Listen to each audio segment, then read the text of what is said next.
अलिबागमध्ये पोलीस पाटलांची बनावट नावं टाकून मानधनाच्या बिलात फेरफार करण्याचा प्रताप समोर आलाय। यामध्ये 2.25 कोटी रुपयांचा भ्रष्टाचार झाल्याचं समोर आलंय। पोलीस अधीक्षक कार्यालयातील लेखा शाखेतील कनिष्ठ लिपिकांसह चौघांविरोधात गुन्हा दाखल करण्यात आला। मिळालेल्या माहितीनुसार आरोपी राजेश राम जाधव हे पोलीस अधीक्षक कार्यालयातील लेखा शाखा विभागात कनिष्ठ लिपिक म्हणून कार्यरत आहेत। त्यांनी 2021 पासून ते आज तागायत जिल्ह्यातील पोलीस पाटील यांची यादी बनवून त्यामध्ये प्रत्यक्ष हजर नसलेल्या पोलीस पाटलांची बनावट नावं टाकून बनावट देयक तयार केलं। त्यानंतर पोलीस पाटील यांची दरमहा मानधनाची मंजुरी कोषागारातून प्राप्त करून घेतली।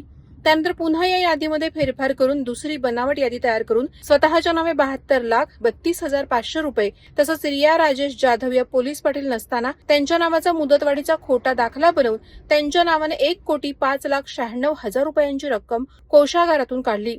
या प्रकरणात एकूण 1,78,29,000 रुपयांचा अपहार झाल्याचं उघड झालंय।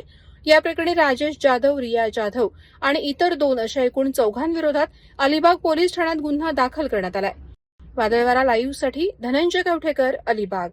नवी मुंबई व रायगड जिल्ह्यातील ताज्या बातम्या आणि घडामोडींसाठी सबस्क्राईब करा वादळवारा लाईव्ह चॅनल आणि दाबा बेल आयकॉन।